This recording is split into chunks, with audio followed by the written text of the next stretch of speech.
Hey, what up, YouTube? This is the I guess you can call it the announcement eve. Seeing that tomorrow, NIU is supposed to be essentially having a press conference, I believe, announcing that they will be joining the Mountain West in 2026. The reason why, for the most part, this has been confirmed is because we know that there's been documentation about our meeting that's already pretty much has it completely transparent, asking, I want to say the Board of Trustees, for the money essentially to accept the offer to join the Mountain West and pay the entrance fee, which I believe is $2 million. It doesn't go into exit fee monies or anything like that from the MAC, but for the most part, you could say that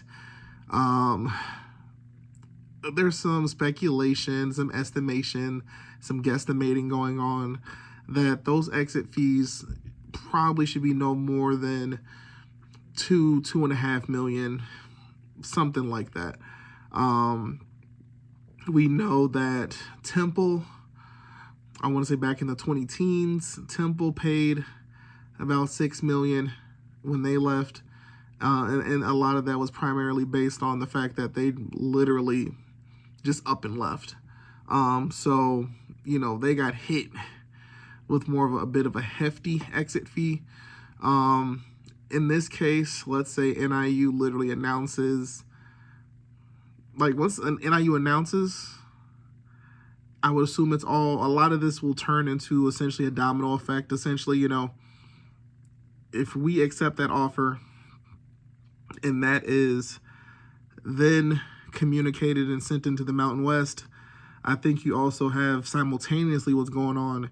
You have that being communicated to the MAC that we are leaving. We're announcing that we are leaving as well. And as long as you let the conference know, I believe what the rule was, it was, you know, if you give them at least 2 years notice that you're leaving. In our case, it would be essentially 1.5 years notice. So that's why I'm kind of wondering, will we still get hit with, you know, any significant number? Maybe it's still 2 million, but for the most part, I mean, all of this stuff is, you know, when the lawyers draft this stuff up, right, and they communicated, and right, it's in the rules, right? So when this stuff was put into writing, who knows however many years ago, talking about entrance fees and exit fees and this, that, the third, right? Every member school agreed upon it, and those were the rules. So, right, when you look at what's going on between the Mountain West and the PAC and all that stuff right now, that's the reason why you have lawsuits happening between those two right now, because, you know, the Mountain West is like, the schools, the 5 schools leaving, they owe exit fees. That's one. And then B, you know, essentially is suing the PAC for tampering, if I remember correctly. So it's twofold. It's, well, you all literally just unannounced, out of the blue, said we're leaving the Mountain West. And then on top of that, there's the simple fact that the Pacific Athletic Conference just straight up Trojan horsed the Mountain West. You know, if you're unfamiliar with the story, essentially what was going on, you know, we'll go back a little bit. You know, if you follow college football, but you don't necessarily understand what happened, you know, like, why is it that USC, UCLA, Oregon, and Washington are in the Big Ten? Why are Stanford, Cal in the ACC? Why is Arizona State, Utah, and Colorado in the Big 12? Like what's going on? Like, there was a Pac-12 and then there wasn't. It seemed like overnight. All of it had to do with the media rights. Simple as that. So that's something I try to explain to people. I'm like, this is all about money, right? These media rights deals, this is all about money. The reason, it's the same exact reason why Texas and Oklahoma left the Big 12, because it was like, we want more money. And I guess the networks, whomever, whatever the dealings were that were going on, they were like, yeah, we don't feel like paying the Big 12, or, we don't evaluate the Big 12 at this number that y'all believe y'all are at. So we don't know what y'all are going to do, but we're not paying. That's how I'm assuming that one went down. The Pac-12 one is a little bit more, I am a lot more familiar with it, but I'm pretty sure I remember the Big 12 also being in a similar situation where media rights deal was going to expire.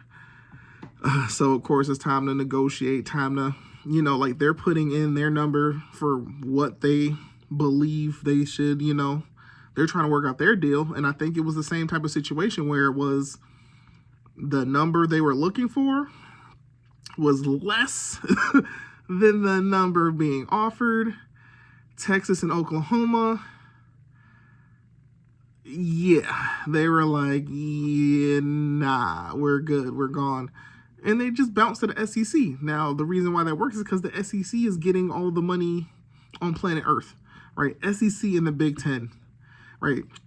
Anybody and everybody will tell you, especially today, those are that's who everybody views as the true two power conferences when you think about it, right? If you look at the college football playoff right now, Big Ten school, Notre Dame, which is an independent, and technically SEC school, Texas. It's Texas's first year in the SEC.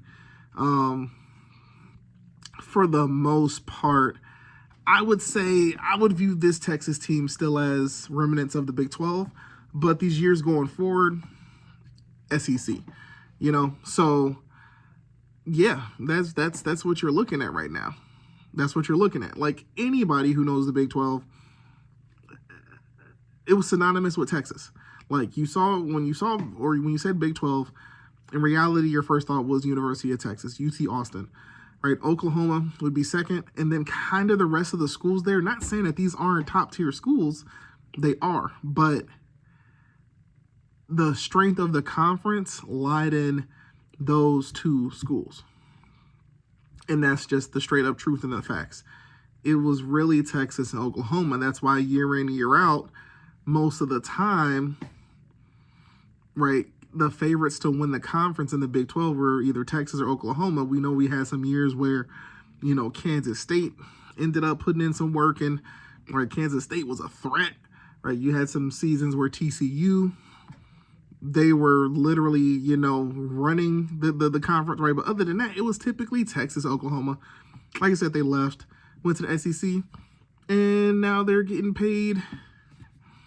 I would assume if they aren't now making what they originally were asking for, they're getting paid more than I believe what the Big 12 would have been able to get. So Texas and Oklahoma are perfectly fine. They're fine with being in, one of the toughest conferences in the country.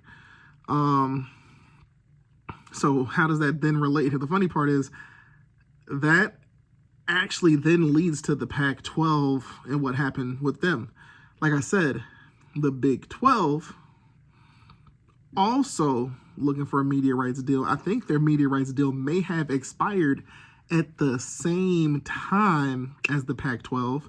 So you had the Big 12 and I believe the Pac-12 both, trying to figure out these new media rights deals. They're both, I guess, not getting the number they're looking for. Texas and Oklahoma bounce. And you still had all the rest of those schools sitting there. Because guess what? I guess the SEC was like, well, we don't really need any the rest of y'all. Like, we don't. And I know the Big 12, once Texas and Oklahoma announced that they were leaving to the SEC, right, Big 12, that triggered them to bring in more schools, right? So that was BYU, that was Cincinnati, that was Houston, and that was UCF. So they lost two pretty big brands, pretty big names, two of the biggest brands and biggest names, right? They lost those two schools. and it triggered him to bring in 4. It just so happened that, like I said, you also had the Pac-12 in their media rights situation. Now, when you look at the college football playoff and just overall BCS, this, that, the third, I mean, USC, that's a household name. That's a brand that, like, everybody knows USC. If anything, I mean, I would go as far to say that between USC and Oregon, I mean, those are your 2 biggest brands that the Pac-12 had. Even though USC hasn't been competing at a super high level for years now, right? It's USC. It's like USC is always going to get some top recruits, even when USC ain't doing good, because it's USC. You get what I'm saying? So USC, Oregon, I would say those are, the 2 biggest. I mean, Stanford, Stanford, even when Stanford football ain't doing great, Stanford is Stanford, right? So you had these brands, but specifically speaking, right, you could essentially argue that the Pac-12, potentially brand-wise, name-wise, the schools you had in the Pac-12, you could say that they were potentially stronger than what the Big 12 was, right? Because, like I said, outside of Texas and Oklahoma, you get a little bit of a drop-off when it comes to brand names. I mean, you can say Kansas, right? We know Kansas on the basketball side, right? As of late, they're doing a bit better with football. But historically, Kansas is a basketball school. Right, Kansas State, Iowa State, Oklahoma State, right, TCU, Baylor, Texas Tech. Like, I know them as power conference schools, but the biggest were Texas and Oklahoma. When you looked at Pac-12, they really could argue, like Pac-12, the Pacific Athletic Conference is known as the Conference of Champions because they have the most NCAA championships out of any conference, not necessarily just in football, but across all the different sports. The Pac historically has the most championships. So, right, that's why they have this history being called the Conference of Champions. So their thing is, when they went into their media rights negotiation, this, that, the other, with whatever networks they were, negotiating with, they had their number. The network had their number. Pac was like, no, we want a 50 mil whatever payout per school per year. Network was like, yeah, nah, you got to work with us. Meet us somewhere, right? You got to meet us somewhere because y'all aren't doing that right now. Meet us somewhere, and then we can go from there. Pac didn't budge. And because the Pac did not budge, the Pac no longer had a media rights deal. And yeah, they I think even still right now, there is no media rights deal, I believe. I think they're just operating on whatever they're operating on. So because they played the game that they played and things went south, the funny part is the deal they were working out was with ESPN. ESPN then turned around and I believe was like, yeah, Big 12, y'all want this deal? Big 12 was like, yeah, we'll take it. So the money that you literally had the Pac-12 turning down, the Big 12 took it no hesitation. They took it with no hesitation. Like I said, how the Pac-12 with no media rights deal, they are in complete freak out mode. And this is now how you lead to USC, UCLA, Washington, and Oregon being in the Big Ten. You got Cal and Stanford all the way over in the ACC.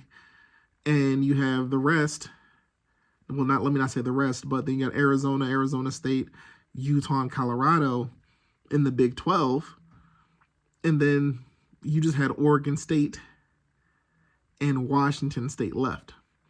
And because those two schools essentially refused to abandon the conference, and their thing was like, well, we'll just rebuild the conference. Now you have what you have today. So all of this was actually a trickle-down effect. All of this, literally, in a sense, you could say all of it happened going back to Texas and Oklahoma leaving the Big 12. Because it all is about a media rights deal.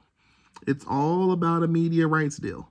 And because Texas and Oklahoma left, and then that whole deal that the Big 12, right, everything kind of worked out in a way where it was like, who would have thought? Who would have seen this happening the way it did?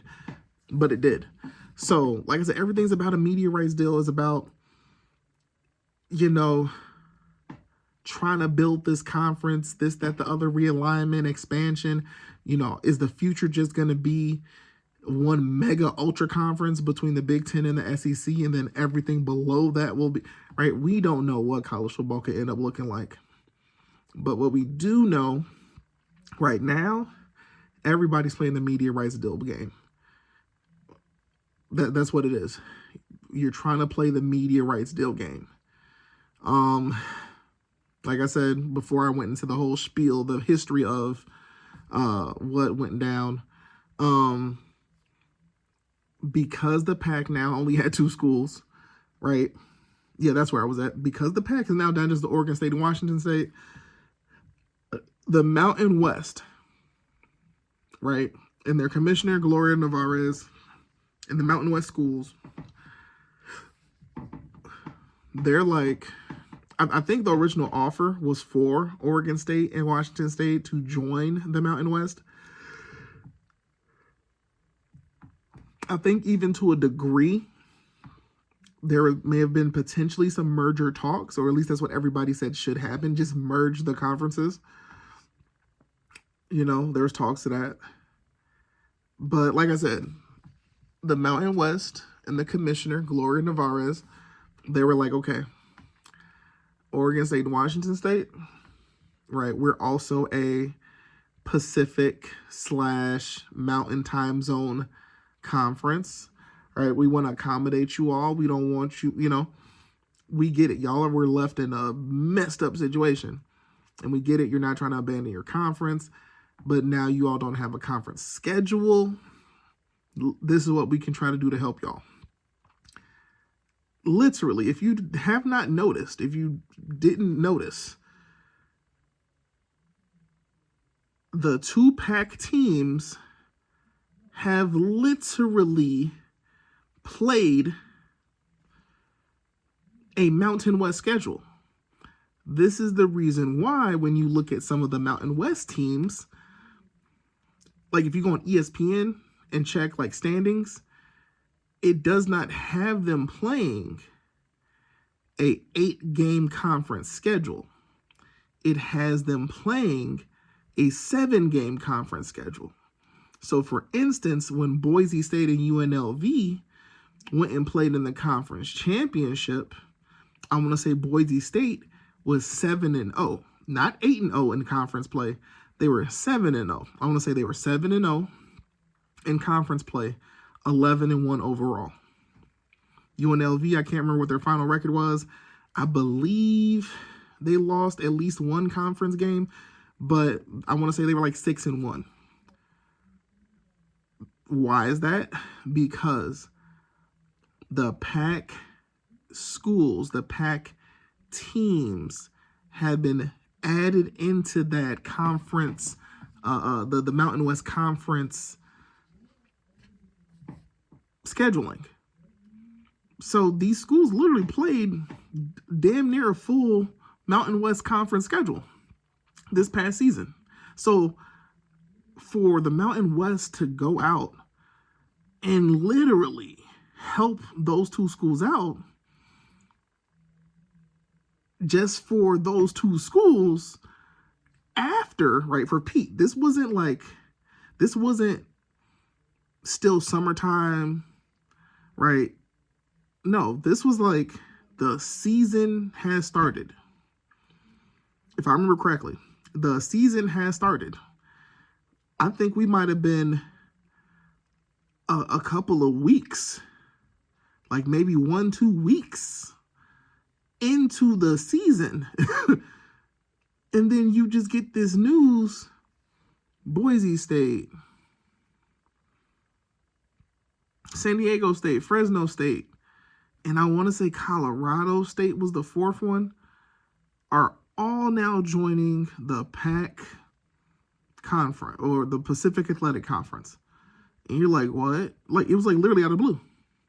Complete blindside situation. Complete blindside situation, because it's like, what the hell? What do you mean y'all are about to go join the Pacific Athletic Conference? And then right before, like, so like now that those four, it was really those four. When those four joined the PAC, after the Trojan horse basically has now happened, it wasn't right up until like the very last second before a memorandum of understanding or of agreement, I think it was an agreement, was sent out to the rest of the Mountain West schools. Like right before that happened, I believe it was Utah State was the last one to then up and join the PAC. So 5 Mountain West schools went to the PAC. 5 Mountain West schools went to the PAC. So, like I said, you can view this in a way where Texas and Oklahoma are responsible for what has now happened to the Pacific Athletic Conference. Or you can say that Texas and Oklahoma, in a weird type of way, are kind of responsible for what has now happened to the Mountain West Conference, right? Was it directly them? No, I'm just messing around. But what it shows is like this really all came down to media rights deals and media rights money. It all came down to a payout. It all came down to a payout. And like I said, because you have the schools who were not willing at the time, like I said, those PAC schools were not willing to meet in the middle somewhere. They were not willing to lower their number.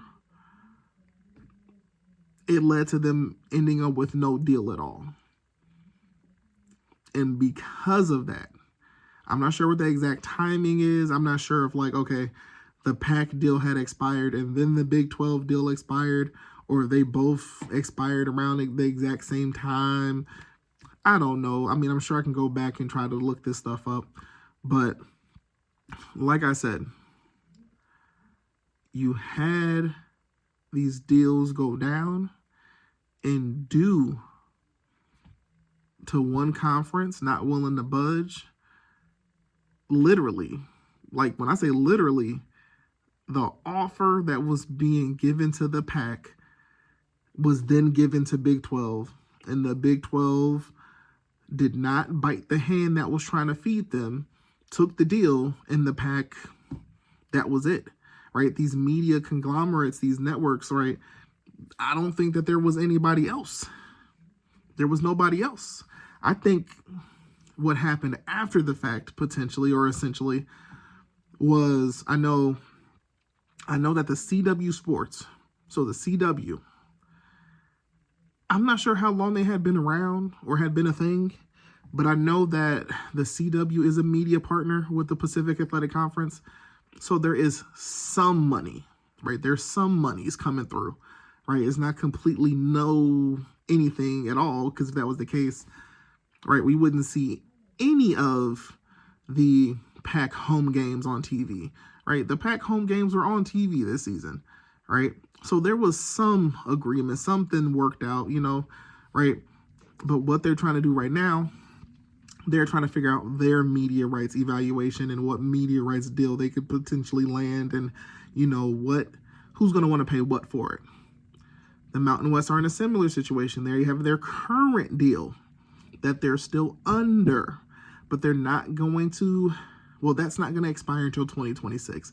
That is the reason why come July, whatever, summer 2026, you're going to see a whole big shift, because right next season, guess what? Boise State, Colorado State, Utah State, Fresno State, all of these schools will still be in the Mountain West, right? All of them will still be in the Mountain West. There will still be another Mountain West season. All those games will be played. I'm not sure how it may necessarily work out when it comes to Oregon State and Washington State. Not all that certain. I'm not sure if, yeah. I'm not too certain. Like, I'm not sure when they came to that agreement to accommodate Washington State and Oregon State, if that was a 2-year deal. Maybe it was, but you got to keep in mind, all those schools will still be playing there, and they don't plan on leave. Like, they're not gonna leave. I want to say a part of it is kind of like they can't leave.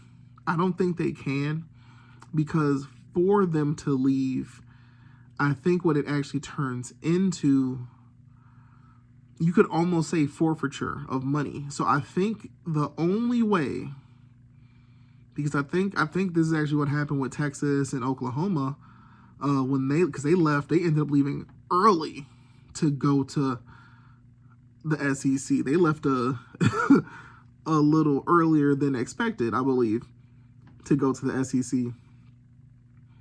And I think it was, well, yeah, if y'all leave, y'all just got to pay this amount, or, maybe forfeit this amount of money from the media rights deal. I think technically the way it goes down,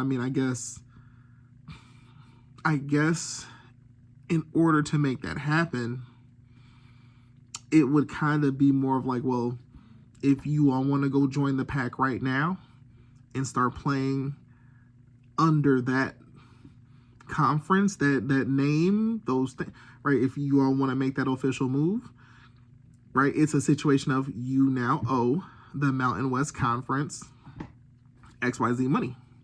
So you owe an exit fee. I think it would put them in a situation where they owe the money related to the media rights deal payout, right? Multiple things. And like I said, all of this stuff is supposed to be in writing.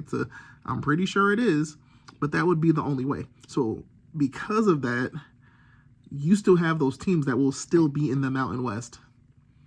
And the funny part is the pack is still not at 9 members for football. Do you need 9 members? Technically, no. In order to be a conference, you only need 8 full members. But if you're going to run a proper football conference schedule, you at least want to get to 9. And I think that's the bare minimum with just about every conference, I'm pretty sure. Like, you at least need to get to 9, right?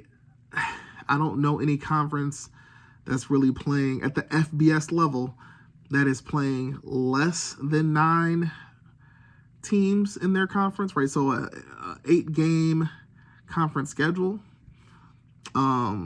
Yeah. So they still need, here, like I said, they still need 2 schools for football, and they're still waiting for their media rights deal to come through.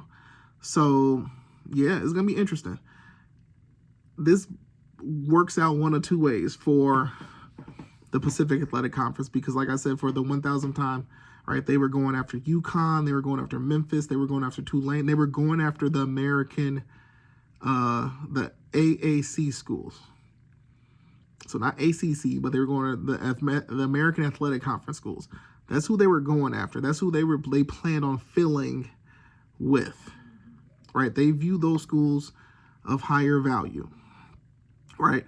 If they could still get a school from the Mountain West, it would be UNLV. That's the one school that they for sure want. They want UNLV. The thing with UNLV, though, UNLV isn't really leaving without UN Reno. Like, so you got to take both of them. Like, UNLV is not going to leave without University of Nevada, Reno. They're not. Right? They just aren't. And I'm pretty sure that's probably more of something that has to do with their governing board and all sorts of stuff. right? So UNLV ain't going nowhere, at least hopefully not anytime soon.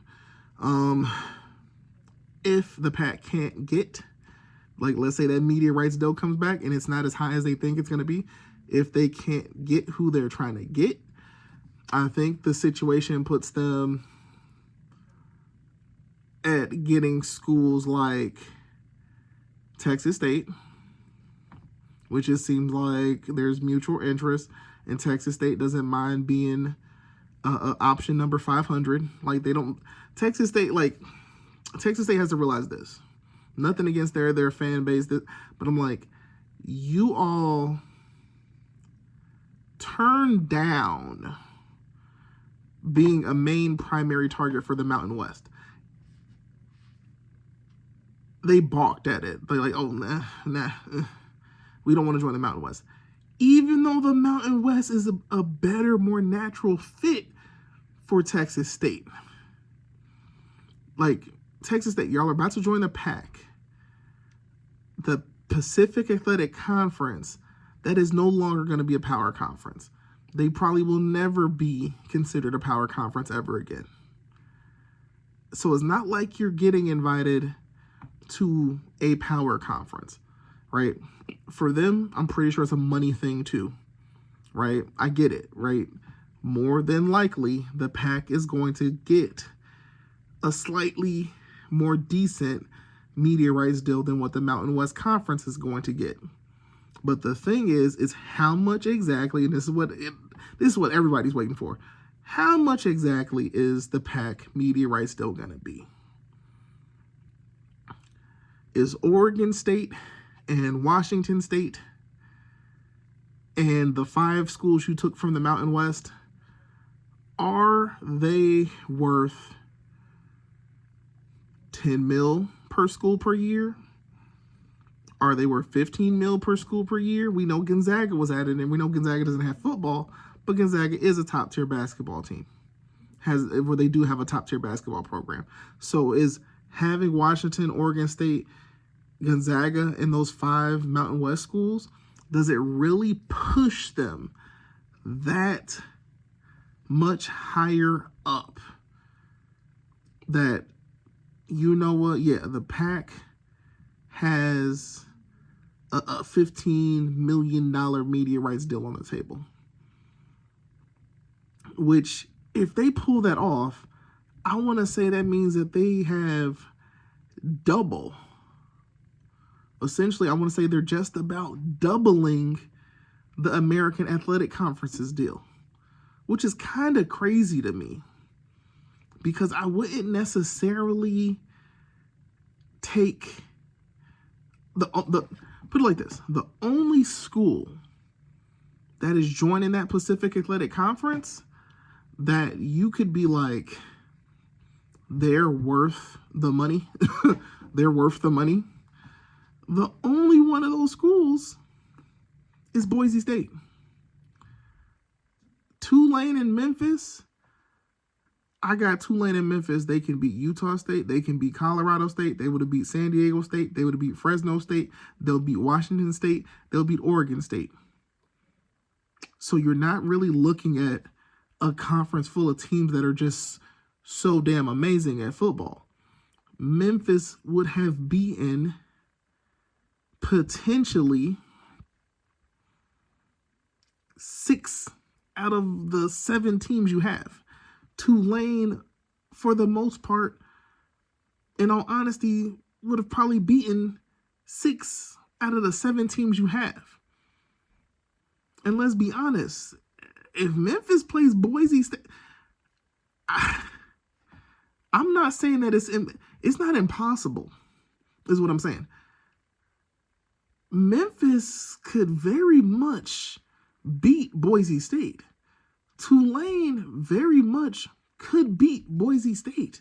Yes, we saw Boise State put on a pretty decent, valiant effort against Penn State.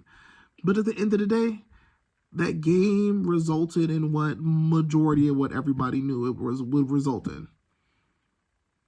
You saw the better school win. Ashton Genty, for the most part, got shut down.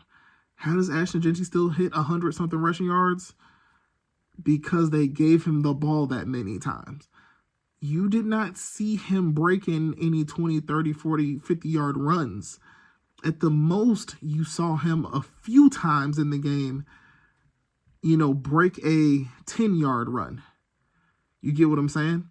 Right? He had what, 1-2 fumbles, I think. It just wasn't the best that, Boise, it was a turnover game. Most people agree the turnover game beat Boise State. Those turnovers cost them a lot, right? And this is me talking as an NIU fan who can for sure tell you turnovers at the end of the day will lose you a game real quick, right? Because on paper, anybody go back and watch the NIU versus NC State game, NIU wins that game. NIU wins the game. If NIU does not commit 2 costly turnovers, NIU beat the hell out of NC State. Go back and subtract the turnover that then led to a touchdown and subtract the turnover that then led to a touchdown. Like literally 2 turnovers in the red zone. One of them literally picked up and ran in for a touchdown. The other one, NC State scored 1 or 2 plays later. That's 14 points. Purely off of that. Other than that, anybody watching that game that day is watching NIU literally beat NC State. We were beating them. The fumbles were mistakes that should not have happened. And that's how you lose. Boise State, they put on a valiant effort, but the odds were so low for them to beat that Penn State team. They were real low. When you really think about it, I knew Oregon wasn't going to make it. Because if Penn State just did what they did to Boise State, and Boise State was neck and neck with Oregon for an entire game, and even though Oregon beat Ohio State on some kind of weird fluke, whatever, I was like, yeah, no, them 2 teams play each other again. It's not ending like that. And what did we see? We saw Ohio State dominate Oregon. I knew that was going to happen. It wasn't going to be a nail biter. Oregon had the chance. If Oregon was for real, they would have dominated Ohio State that game. That's not how it went down. Oregon, I'm not saying they're a pretender, but nah. Oregon State just wasn't going to beat Ohio State. Not a second time. It wasn't going to happen. Ohio State's built a bit different. They really are. And it was probably for the best that game happened so early in the season. Right? It was for the best that it happened early in the season. Same thing you could say, like right now, us NIU fans and even Notre Dame fans, it's all good fun. It's all good spirits. I'm pretty sure every NIU fan is actually cheering for Notre Dame. Literally, Notre Dame's fans, the players, the coach, everybody says, us losing to NIU when we did was a reality check. It was a wake-up call. God bless NIU. Because them beating us created the monster we are now. And that's literally what it was. Because their whole season from that point after that, Notre Dame's just been beating everybody. They've been beating everybody. It's been not even really close. Like, they've been just the more dominant team. So, yeah, this is this college football playoff right now. And you're looking at how these schools are. Boise State is not untouchable. Boise State is not untouchable. What I think you really saw, if I'm being honest, what you really saw was, here's the reality. the Mountain West, it just really ain't the world, this super, super strong conference, right? It literally is, for the most part. You have Boise State, and the second best team they had, for the most part, UNLV. That was the other team that made it to the conference championship. Your other, heavy hitters, Fresno State, San Diego State, didn't really do a whole lot this season. Like, they weren't out there super dominant in any type of way. Fresno State ended up in a bowl game against NIU. Fresno State was 6-6. NIU was 7-5, and then NIU beat them. NIU's now 8-5. Fresno State's now 6-7, but Fresno State is the one that's going to the Pac. So it's gonna be crazy to me. It's gonna be kind of crazy to me because this other thing, and I think this is a factor. I think this factors in a bit. A lot of the fans, right? So you have the past Pacific Athletic Conference fans, right? So for the most part, basically Oregon State and Washington State fans, right? If you go on Reddit right now, right?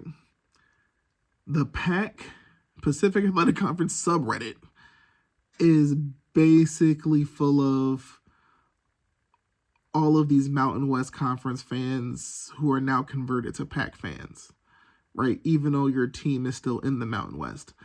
But because, we're going to be in the PAC in 2026, right? So the PAC is already like taking or accounting for these schools.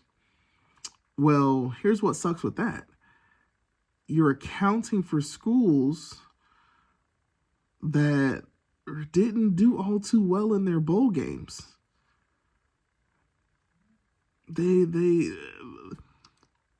I saw somebody post in that PAC subreddit. It was like the legacy, current, and future PAC bowl outcomes. So it was counting all the schools they lost, right? So it was still counting Stanford, Cal, Arizona State, Colorado, Utah, USC, UCLA, Oregon, and Washington. It was counting all of them. It was counting Washington State, because I don't think Oregon State made it, right? So, and then it was also counting the future PAC members.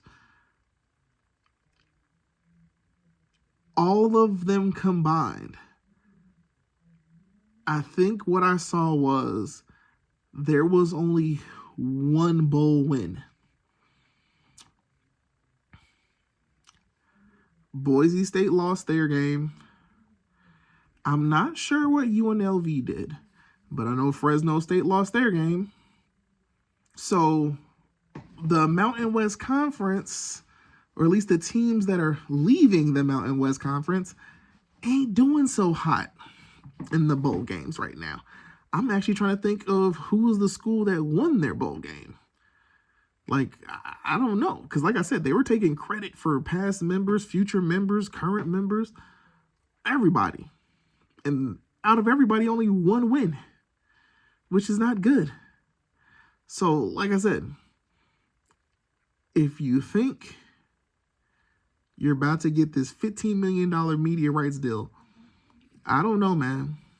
The PAC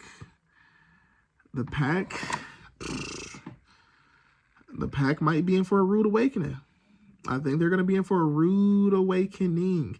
Yes, you can have Gonzaga, right? That's a great pickup. Is Gonzaga going to carry that much weight to the point where Gonzaga basketball pushes you all into a $15 million media rights deal? Because on the football side right now, all you really have going for you is Boise State. That's it. Washington State, suspect. Oregon State, nah. Like, your most dominant team, hands down, is Boise State. There is no actual real promise that the rest of the teams that you just brought in are going to have they're going to pull off a 10+ win season. Absolutely no promise. None whatsoever. The only one out of that group that could pull it off is Boise State. Because they're going to run the conference, right? So they're going to go 8-0 in conference play. And then they're going to have their 4 non-con games. And then out of those 4, they just got to win 2. So they win 10-win season. There you go. Boise State, 10-win season. Next year, 10-win season. The year after that, 10-win season. If I'm the Pacific Athletic Conference, or if I'm a media conglomerate and I'm about to pay y'all billions, millions, trillions of dollars, I don't think I even necessarily want a conference where it's just one team winning it every damn year. We're going to throw money at Boise State? I don't know about that one. I don't know about that one. And here's the other truth. Boise State, Boise, whatever media, that is not a top performing media. Like, what is it called? DMA? It's not a top performing media market, which is one of the exact reasons why Boise State, sadly, has never made it to the Pac or the Big 12 before, right? It's a mixture of your media market is weak, and secondly, your academics.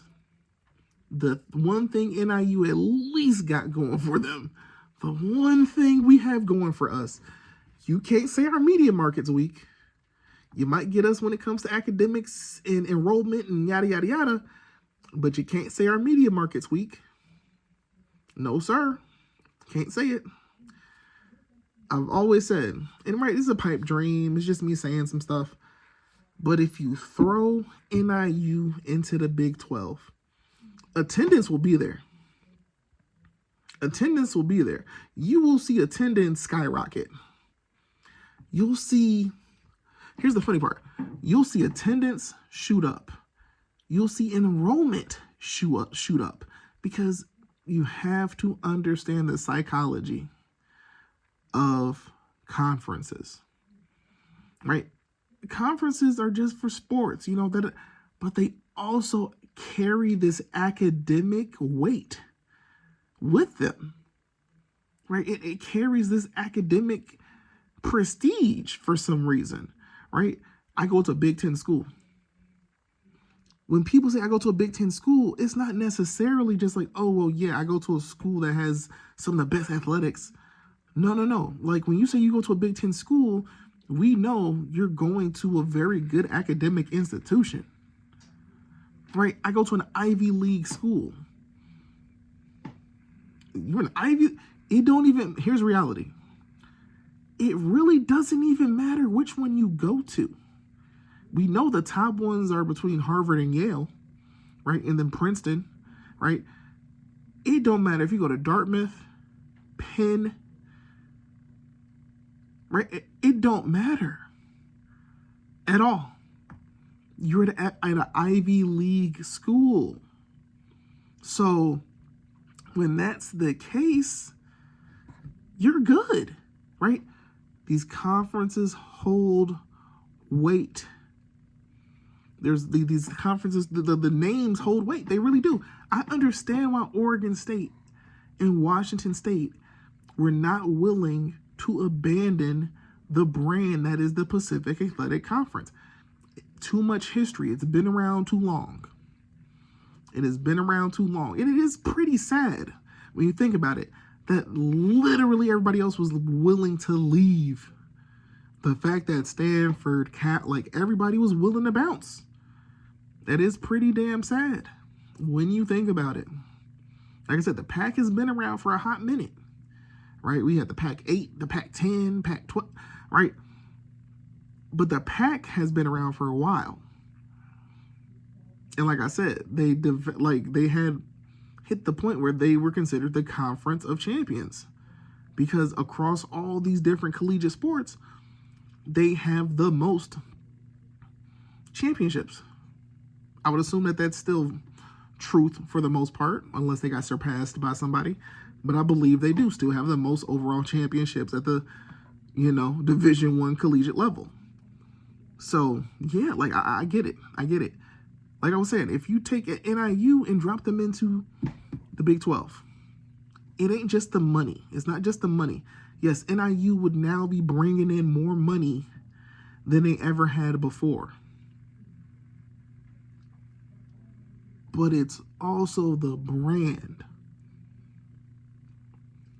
We're a Big 12 school. You're going to see kids enroll at NIU purely because they're Big 12. They're going to enroll. Are we Big 10? No. But they're going to enroll because it is a Big 12 school. They're going to enroll because it is a SEC school. They're going to enroll because it's an ACC school. They're going to enroll because it's a Big 12 school. When Texas and Oklahoma were still in the Big 12, if NIU, for some odd reason, the Big 12 was like, you know what, NIU, we'll give y'all a shot. We'll give y'all a shot just for shits and giggles. NIU, you can come join us as a football member. You only get a 75% cut. Da-da-da-da-da. NIU's now in the fucking Big 12. NIU's now bringing in $10+ million payout a year or whatever. Like, I don't know what the number would have been, but NIU's now bringing in way more than what they were getting in the MAC. But most importantly, like I said, the prestige of being in that conference would have changed everything. Right? Our home games probably would not be at Husky Stadium. They would most likely have now been at Soldier Field. Purely because, guess what? Those fan bases travel. Here's an NIU versus Texas game, and NIU's the home team. You have to play that game at Soldier Field. Our stadium would not be able to support the number of fans that are now going to come to Chicago. They're going to come there, and they're going to try to fill that damn stadium up. Hands down, right? That's a game you play at Soldier Field. Right? That's a game you play at Soldier Field. And guess what? It works for the conference. It's a win-win for everybody. That's the thing I always said about this. Like right now I'm in dreamland right now talking about the Big 12. Here we go. But it would have worked for everybody involved. Chicago benefits. The Bears organization benefits because I think, do we own the stadium or is that City of Chicago property? Anyways, the City of Chicago benefits. The Big 12 benefits because, like I said, the level of advertising the Big 12 can do in Chicago. Yes, the school itself is not located in Chicago, but if we're playing our football games, right, if we have an agreement to play our football games essentially in the city, that would be huge. You got the Big 12 and Big 10 country. The advertising, I've said this before, it would have been easy. Chicago's Big 12 team. And then you slap the NIU Husky logo. Because guess what the Big 10 was doing? The Big 10's advertising for Northwestern at a point in time was Chicago's Big 10 team. And then it had Northwestern. Well, here's Chicago's Big 12 team, NIU. And like I said, enrollment is going to go up because you're going to have kids who are going to go. They're going to go. It's all psychology. If I'm telling you, like, yeah, NIU plays Oklahoma, Texas, even if you're not playing Oklahoma and Texas in them, Well, NIU's playing Colorado, Arizona State, BYU. We play Baylor. We play Texas Tech, right? Long story short, what we're telling you is your games are going to be on a national stage. Your games are on a national stage, right? We got an agreement to play in Soldier Field. So your games are on a national stage.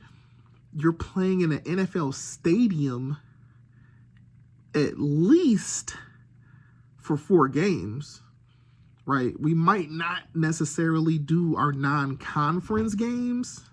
We might not do the non-con games at Soldier Field, but we probably will have some sort of agreement where we're doing the conference games at Soldier Field for the most part, right? We do our non-conference games, or no, we do our conference games at Soldier Field. The non-con games can still be at Husky Stadium and whatnot. Or maybe we just say F it, and all 6 of our home games are at Soldier Field for however many years until we, renovate Husky Stadium. So you got, if I'm a potential student or a student athlete being recruited by NIU, my games are on are being nationally televised for the most part. I'm playing in a NFL stadium. I'm in the 3rd largest media market in the country. Right, like, it would have been a dream come true. Like, it really would, because the numbers would have worked. The numbers would have made it work. And you'd be surprised. Like, you would have been shocked. You'd have been like, NIU, out of all the games, how the hell is the NIU game performing so high? Like, we just had NIU versus TCU.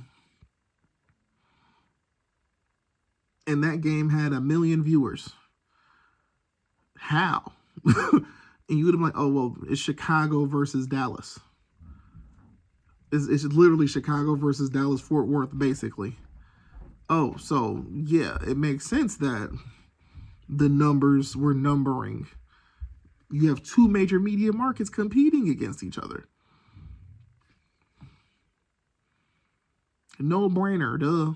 So, just little things like that. Even though, right, that's not realistic. If we're going to look at reality, that is what has led. And I want to say it was, who was the YouTube channel? I want to say it was the D1360. I think it's D1360. Just put out a video on NIU, essentially the pros and cons, or basically, well, yeah, the pros. It's not even a pros and cons thing. It's more of, why does this move make sense for Northern Illinois? Why does this move make sense for the Mountain West? Right? How is this a benefit? Why NIU? Why was NIU pursued for the Mountain West? The main key thing it showed, and it was a beautiful breakdown. Something I had been saying to people for the longest. Viewership.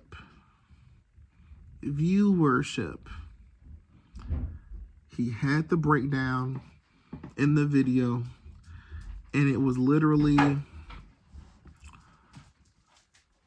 not even like NIU's non-conference matchups, right? Because he was like, you know what, we want apples to apples, right? We want straight direct comparison, apples to apples. We don't want any other variables, right? So he just purely did all the MAC teams when it came to the viewership numbers, ESPN, ESPN2, ESPNU, that whole breakdown.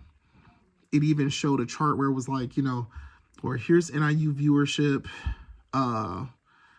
and I want to say he did it from like 03 to 2023 or something like that, or maybe 2024, right? It was like, game attendance back then a lot higher, viewership a bit lower.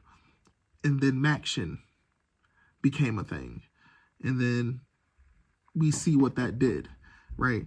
So your game attendance plummeted, but your viewership shot up. So it was like, well, yeah, this didn't happen for no reason. You at least did get those viewership numbers, but was it worth it? That's where the answer is no. That's where the answer is no. Because the media rights deal in the MAC is so weak, even though NIU's viewership numbers clearly went up, the deal was so weak that the payoff ain't worth it. When you have tickets to your game being sold, then you have actual money. When attendance is down, you're missing out on money. It's that simple. It's that simple. If you go poll all the current students, faculty, staff, DeKalb residents, alumni base, and you're like, are you willing to attend a Tuesday night game or a Wednesday night football game? No. No. Because I got work the next day. It's a struggle to get out there to make it to the game. I just can't do it. And then especially with the weather, no. How about a 11 a.m. kickoff on a Saturday? I can do that. That's not too bad. If anything, that's pretty decent because I can go to DeKalb. I can get there that morning. Game kicks off at 11 a.m., which is 12 noon, right? So game kickoff is at 11 a.m. The game is going to be over by like 1:30, 2 o'clock. I still got my whole rest of the day. So that's not that bad. Sign me up for that. I'm 100% sure that's what people would say. They'd be like, I can do an 11 a.m. game on a Saturday. It's not bad at all. Of course, I would prefer a little later, but I can do it. 11 a.m. game on a Saturday. Heck yeah, sure. 7 p.m. game on a Saturday. That's prime time. Nobody's going to say no to that. 7 p.m. game on a Saturday? That is literally prime time. If NIU has a 7 p.m. kickoff game on a Saturday, we got to be playing I don't know who if we're getting that slot, right? Because that is literally prime time America, you know. So nobody's going to say no to going to that game. Here's the beautiful thing I noticed about the Mountain West. For the most part, you go back and look at their scheduling, you had just about mostly all Saturday games and Friday nights. The Mountain West had Saturday games and Friday night games. You didn't have to worry about no Monday game, Tuesday game, Wednesday game. There was one game I did see, and it was actually so early in the season, I'm not sure what the circumstance was. I think I saw a Tuesday game on there, but it was like week 1 or week 2 or something crazy. I'm not sure why they played when they played, but that was the only one I saw like that. Everything else, you typically saw Saturday games, and then you had your Friday game. You had your Saturday games, and you had your Friday game. Are you telling me? Think about this. That is perfect for the Mountain West. It's perfect. The Mountain West is already used to doing their 9 p.m. kickoffs. And when I say 9 p.m., it's because that's 7 p.m. for them. That's 7 p.m. Pacific. For us, that's 9 p.m. Like, a game would literally kick off 9 p.m., 9:30 p.m. And I'm like, bruh, what is this? That's dead. like, what is that? You can now have an NIU football game with a 6:30 p.m., 7 p.m. Central Standard Time kickoff on a Friday. And then still get technically a second prime time kickoff game on a Friday. Are your Central Time Zone fans gonna be up to watch that? Probably not. Most likely not. But you can do it. You can double dip now. You can double dip into the Central Time Zone, and then that Mountain and Pacific Time Zone, they'll definitely still watch whatever game is happening Friday at 7 p.m. Pacific. The Central Time Zone game, let's say that's like NIU versus let's do NIU versus what's a decent one? I'm thinking about the schools in the conference for the most part. NIU versus UNLV, NIU versus San Jose State. Let's say it's NIU versus Air Force, right? NIU, that's a fun game. NIU versus Air Force on a Friday night, 6:30 p.m. or 7 p.m. kickoff Central Standard Time, DeKalb, Illinois.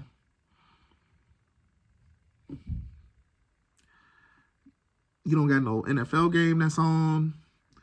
You don't really have any other college football games on. And you're playing it on Fox or Fox Sport 1. It'll probably be FS1. Some Fox Sport 1. Your numbers. You're going to get the viewership.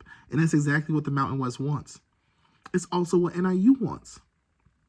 We want people to watch our game, but we want our fans to also be able to attend. NIU is now rebuilding. We are now rebuilding the fan base. We're rebuilding the fan base, right? Hopefully we get something else that leads to some enrollment. This is something I noticed.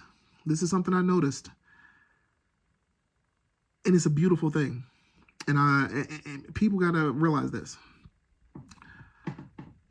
A lot of people, just being honest, just being straight up, I hear a lot of people say this. A lot of folks are like, current administration has killed NIU enrollment. They don't know what they're doing, this, that, the other, yada, yada, yada. Right? So I go and look at tuition prices and this, that, the third. And the thing that was interesting to me, I'm like, okay, NIU is doing out-of-state tuition costs just as much as in-state tuition. So if I'm from Wisconsin, I pay the same amount as folks who are from Illinois. If I'm from Indiana, I pay the same as folks from. If I'm from California, I pay the same. If I'm from Florida, I pay the same amount. So they don't have that 2-3 time typically, because typically when you're paying out of state tuition, it is literally 2 to 3 times more. They was like, we got to do something. And that's their strategy. If you're from another state, you still pay the same price. If NIU, who is now going to be in a conference that is that dips down into Texas, California, Nevada, Wyoming, Colorado, right? We now have this conference, like even Hawaii, right? We now have this conference that spans way more than the MAC ever did. The MAC was Ohio and Michigan. Ohio, Michigan, Indiana, New York. That was the MAC. Ohio, Michigan, Indiana, New York. Texas has a larger population. California has larger population. If I can get just a handful of kids from Texas or California to be like, you know what? That tuition, pretty decently priced. They have this really good nursing program and I want to be a nurse. And I can still pay the same, like I'm still going to pay the same amount as every other Illinois in-state student. If NIU can get a few hundred kids, if NIU can get, like, well, I'll say the statement again. If they can get a few hundred kids from Texas, California, and, you know, of course, we still got the surrounding states, Indiana, got it, to enroll, that is a huge win for NIU. Do you still probably need to tweak the actual tuition price? Maybe a little bit. Our tuition price, you might have to get it down to the same number as Illinois State. Because guess who's beating us right now when it comes to enrollment? Illinois State. There are more students going to Illinois State than there are students going to NIU. You got to be competitive some way, somehow. And you have to push. You have to push these things. NIU, sad reality is this.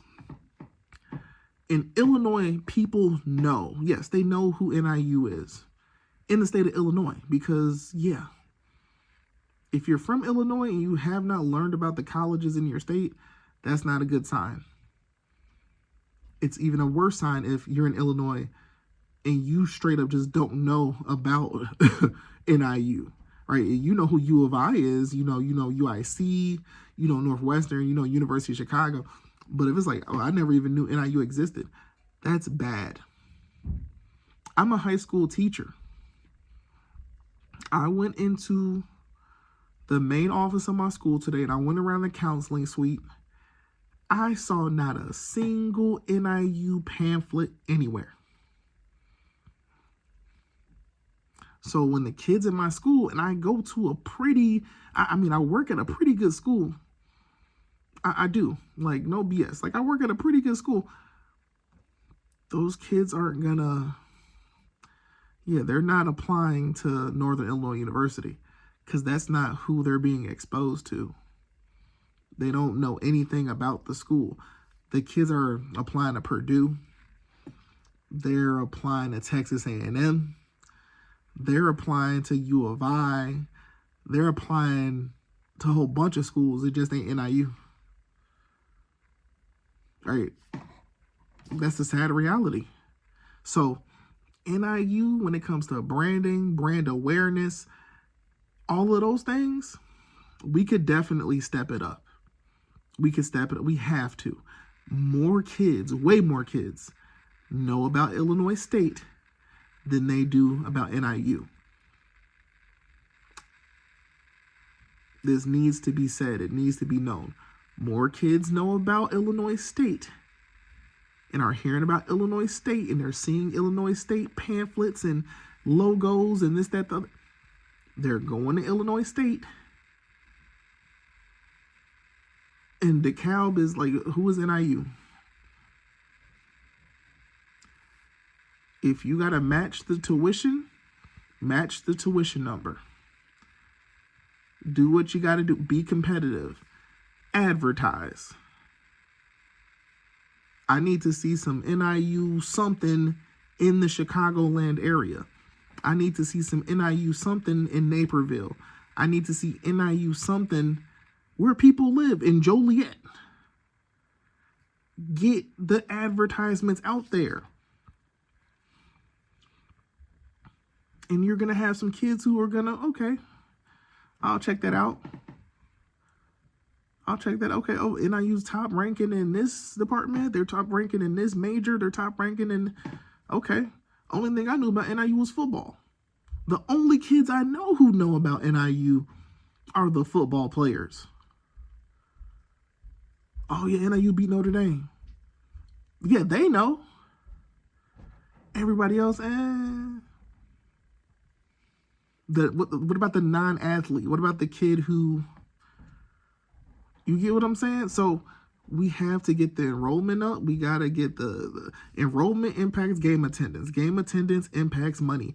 Money impacts every damn thing. It is that simple. It is, like, when I say it's that simple, it's that simple. NIU has a chance to get some things fixed with this conference change. They have an opportunity with this conference change. So we're going to see how things go. Like I said, the thing we have is Chicago. Chicago is our ace in the hole. That is the biggest blessing we have, because here's what you got to realize. We are the only other public university in Illinois competing at the FBS level.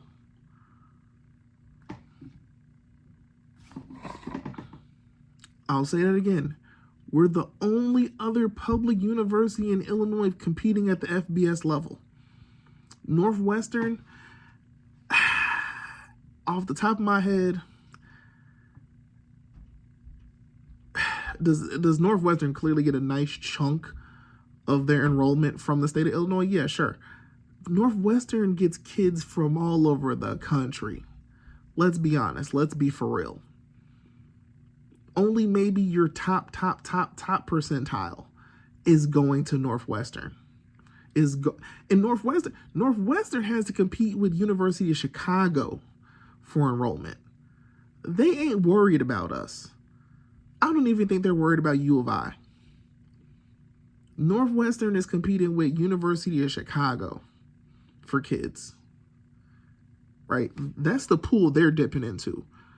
NIU has to find a way to beat Illinois State at this point. You got to be able to beat Illinois State.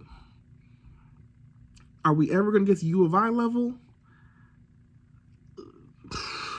It's going to be rough and it's going to be tough. I don't know. I don't think we can.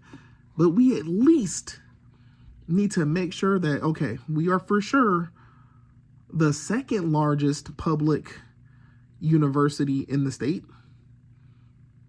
We need to find a way to get there. I'm not sure off the top of my head what UIC's enrollment is. I'm pretty sure that's also higher than ours. Right? And the thing UIC will always forever have going for it is in the city of Chicago. You're going to have kids, regardless, no matter what, who have lived their whole life in the suburbs, who are like, I want to go live in the city. So they go to UIC. And it's a good school. DeKalb is for, when you think about it, NIU should, for the most part, is for the kid who's from the city, who wants to get away from the city without having to go too far. They can get back home when they need to, but they're far enough away that they can kind of live their own life. That's NIU. I know that's the reason why you got everybody in there like, well, because of that, that's the reason why we're a commuter school. I get it. But like I said, get the enrollment up. Enrollment is key. It's key at the end of the day. Like, we have to get this number up some way. So, yeah, we got to get real competitive with the tuition prices. We got to get real competitive with the fees. We got to get real competitive with the housing prices. We got to get real competitive with a lot of things. You got to. You have to. I wonder what it would be. I wonder what would happen with enrollment, right? Because I want to say per credit hour has to be close to around 400 something bucks per credit hour, which is nasty. Like, that's a high number. That is a high number. I wonder what it would be if NIU dropped into about that $300 something range per credit hour. And then they made some sort of deal, agreement, something like that, where they were like, we ask you this one thing, right? We want you, while you're a student here at NIU and DeKalb, we want to make this commitment to you. Because I know they did the whole truth in tuition thing, right? When you do the truth in tuition, it, if I remember correctly, it locks you in. It locks you in at a certain tuition number. If they made some sort of like agreement or something that was like this. You know, we're gonna call this the Huskies first, or Illinois first. Maybe call it Huskies first, right? Because remember, we're still pitching a certain out-of-state tuition number, but we'll call it the Huskies first tuition agreement or something, where the agreement is this: if you attend NIU and you stay in a dorm for 4 years, your tuition drops a whole 150 or something like that, compared to the students who, well, yeah, they, right, like, I don't know, something creative. Give me something, right? Give me something. Because if you're like, wait, you're telling me if I attend NIU, right, the current tuition rate, like this is just an example, is $400 per credit hour, and you're telling me y'all will drop that damn number to $275 to $300 per credit hour. But the trade-off is,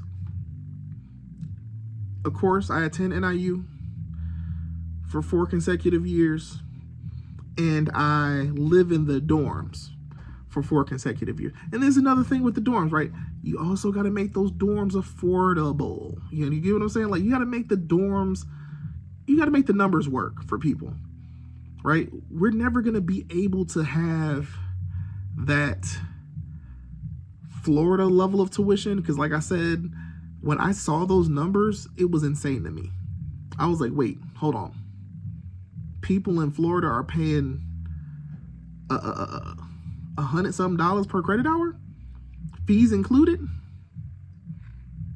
Like, it made me wish I lived in Florida. It made me wish I grew up in Florida, because I would have gone to college for nothing. It would have been dirt cheap in comparison to what the debt I have now. Dirt cheap. Come up with something creative. Right? Like, you just gotta come up with something creative, right? I'm gonna reward you. We're gonna reward you. Right? You come to NIU and you commit, right? As long as of course you're staying in academic standing and yada yada yada, you know. Because the current agreement is, well, you only really got to live in the dorms your first year unless you have a waiver, which is typically medical related or yada, yada, yada, right? You come to NIU, and if you stay in them dorms all 4 years, you see where your tuition, how it says $400 is what you would have been locked into? Well, we're gonna drop it to $250 per credit hour. If NIU does not see a spike in enrollment or something, like, I would be shook. Because here's what it is. You have kids who have the grades and they have this and they have that to get into the school. It's the price. And then when it comes down to, well, I got into U of I and I got into NIU. U of I, yeah, it costs a bit more than NIU, but U of I, that's a Big Ten school, Big Ten experience. I know I'm gonna have a top tier education. They have the best special education program one of the best in the country. I want to be a special. People are willing to pay a bit more to go to U of I. They're willing to pay a little bit more to go to Urbana-Champaign. NIU, y'all need to get real creative. Get real creative and be like, okay, you stay, we reward loyalty. We want you to get your education and not be in a whole bunch of debt. This is NIU's commitment to its students. You come here, you stay here, you have the NIU experience, enjoy your college, your college years, and know that you did 4 years, however many, and you didn't rack up a ton of debt, right? You would literally, like, think about it. You would literally, in 4 years, rack up half the amount of debt, just about.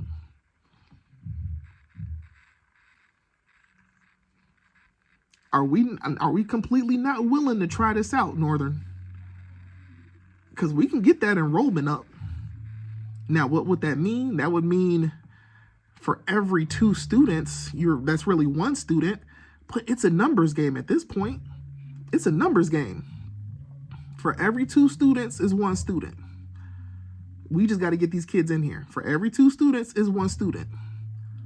Just about. So 20,000 kids is equivalent to 10,000 that are paying that 400 whatever number. But it's a numbers game. You want to get them kids on the campus. You want to get them around there. Right? We got to make it happen. We got to make it happen. And then what you could potentially start doing, right? Okay, dorms are at max capacity because everybody's taking advantage of this. Let me work out a deal with the apartment companies around DeKalb. As long as y'all not being slumlords and whatnot. This kid is in good academic standing, right? Dorms are at capacity. As long as that kid is living in this dorm that's in DeKalb, Illinois, and not commuting from somewhere else, we want to continue to still give them that tuition rebate or whatever we want to call it, right? Because they're still here.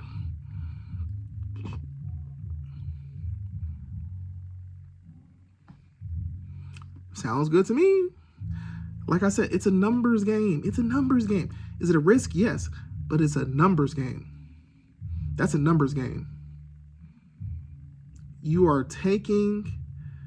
gambling on the student showing up. And maybe it's something you try just 1 year, just to see.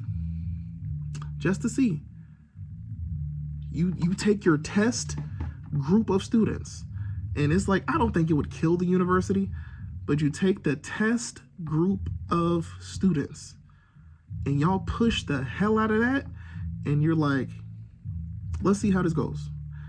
If NIU sees a ridiculous uptick in enrollment, that's something y'all need to make long term. Now, what's going to happen is the rest of the state going to catch on? Probably. But at the end of the day, remember, who's closest to Chicago? NIU is. U of I, that's a trip. Illinois State, that's a trip. Eastern, that's a trip. Western, that's a trip. All of these schools are a trip. Let's get NIU's numbers up, right? And we go from there. People, they're going to go to the football game. If you got 30,000 people on campus, if you can get a nice chunk of like you got 30,000 students, undergrad. let's say we lived in a world where we had 30,000 undergrad students at NIU. We don't even really need 50% to come watch the game. At least if you can get a good 40-something%, maybe even 35%, because 50% is 15,000, which would be beautiful. If we can get 50% to come attend every game, hell yeah, I'm down. We have now won. We've won, right? We've done what we've been trying to accomplish. But you don't even need the whole 50%, right? Because you're still going to have the folks from DeKalb, from the town, supporters, alumni, right? We're all still going to come to the game. So maybe add another anywhere from 5 to 10, maybe another 15,000. You now got max capacity at Husky Stadium easily. But NIU, like, I'm a run that by somebody. I'm like, can we legally do that? Don't nobody take my idea. But I might have just came up with something. Like I said, we got to figure out something. And it's very simple what it is. Like I said, let's take what's going on in Florida, what they've been doing for years now, why these schools have the enrollment they have, and let's come up with a Illinois version of that. How do you do that, but in the state of Illinois, without completely dropping your tuition to pennies on the dollar? You test it out and see what happens. Test it out, see what happens. I would think that that's doable. I would think it's doable. Maybe you try it 1 year and see what the numbers are. If you get the uptick in enrollment that y'all are looking for, then it's a no-brainer. Make it a long-term thing. Right? I'm not even talking about football anymore at this point. I'm just talking about how the hell do we get the enrollment up? Right? Enrollment is ticket sales. Enrollment is attendance. So, all right, y'all. Other than that, and NIU's on this way. Like I said, this was announcement eve. I know there's supposed to be an announcement tomorrow. They have the president, they got the AD, and they got Coach Hammock involved in this. So I was like, I'm pretty sure they're gonna officially announce Northern Illinois joining the Mountain West Conference. So other than that, peace.